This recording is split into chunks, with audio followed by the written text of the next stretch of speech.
జగన్నాథ రథ చక్రాలు వస్తున్నాయి. నమస్తే, నేను Chandana. Welcome to great Andhra top story. ఓ అపరమేధావి, అది జగన్ గురించి కాదు. ఒకానొక పచ్చ మీడియా ఛానల్లో కమల్ హాసన్పై యాంకరుడు ముష్టి యుద్ధాన్ని ప్రకటించాడు. కమల్పై విరుచుకుపడ్డాడు, సవాల్ విసిరాడు, ఏపీకి వచ్చి పోటీ చేయమన్నాడు. ఒక్క సీటు కూడా రాదని తనే తీర్పునిచ్చాడు. ఇంతకీ ఈ సాంబడికి ఎందుకు ఉన్నట్టుండి కమల్ మీద అంత ఊగిపోయే వీరావేశం వచ్చిందయ్యా అంటే, రాజ్యసభలో కమల్ హాసన్ శ్రీశ్రీ కవిత్వాన్ని ఉటంకించాడు. అది కూడా జగన్నాథ రథ చక్రాలు వస్తున్నాయి అనే శ్రీశ్రీ లైన్ను కమల్ ప్రస్తావించాడు. అయితే ఆ ప్రస్తావించడానికి జగన్కు ఏ సంబంధం లేదు. అయితే ఈ పార్టీ అవగాహన అయినా పచ్చమేధావులకు లేకుండా పోతోంది. బీజేపీ వాళ్లపై ఏదో విమర్శలు చేస్తూ కమల్ శ్రీశ్రీని ఉటంకించాడు. అయితే అక్కడ జగన్నాథ రథ చక్రాలు అనే మాట వినపడగానే పచ్చ మేధస్సుకు జగన్ వస్తున్నాడని కమల్ చెప్పాడేమో అని అర్థమైంది. ఇంకేముంది, తమ ప్రైమ్ టైంలో కమల్ను ఉతికేయడమే. అసలు కమల్ హాసన్ రాజ్యసభలో ఆ లైన్ ఎందుకు ప్రస్తావించాడు, ఆ ప్రసంగం ఎందుకు చేశాడు, అందులో ఏం చెప్పాడు అనే కనీస ఇంగితం కూడా లేకుండా జగన్కు కమల్ మద్దతు పలికాడేమో అనే భ్రమకు లోనైపోయి కమల్కు సవాళ్లు విసరడం, ఏపీలో పోటీ చేయమండం, ఒక్క సీటు కూడా రాదని తన తీర్పును కూడా ఇచ్చేయడం సదరు సాంబడి దివాళా కోరుతనాన్ని చాటుతూ ఉంది.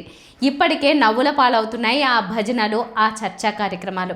అవి చాలవన్నట్టుగా ఇలా ఎక్కడెక్కడి రాళ్లనో తీసుకొచ్చి మరీ కామెడీ చేస్తూ తమ పతనావస్థను చాటుకుంటున్నట్టుగా ఉంది వ్యవహారం.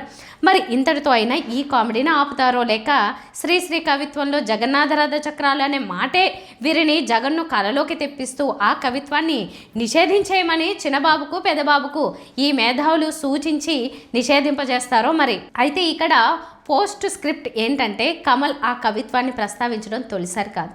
ఆకలి రాజ్యం సినిమాతోనే శ్రీశ్రీ కవిత్వం కమల్కు ఒంటబట్టినట్టుగా ఉంది. ఆ మధ్య తమిళ బిగ్ బాస్లో శ్రీశ్రీ కవిత్వ ప్రస్తావన తీసుకొచ్చాడు Kamal.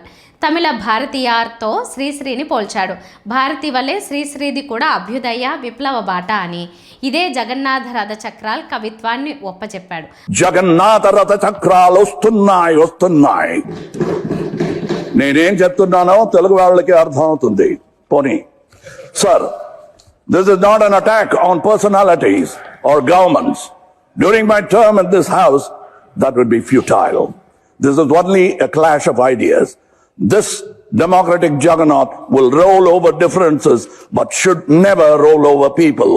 We will not allow it. అలాగే అసందర్భంగా ఆయన కల్కి సినిమాలో ఈ కవిత్వాన్ని వాడారు. శ్రీశ్రీ చెప్పిన జగన్నాథ రథ చక్రాల్లో కూడా పచ్చ మేధావులకు జగనే కనిపిస్తున్నాడు. ఆ కవిత్వం పాడిన వారు వీరికి శత్రువులైపోతున్నారు. ఇది కదా జగన్ విజయం అంటే. ఇది వాళ్ళ టాప్ స్టోరీ. మరిన్ని అప్డేట్స్తో కలుద్దాం. నమస్తే.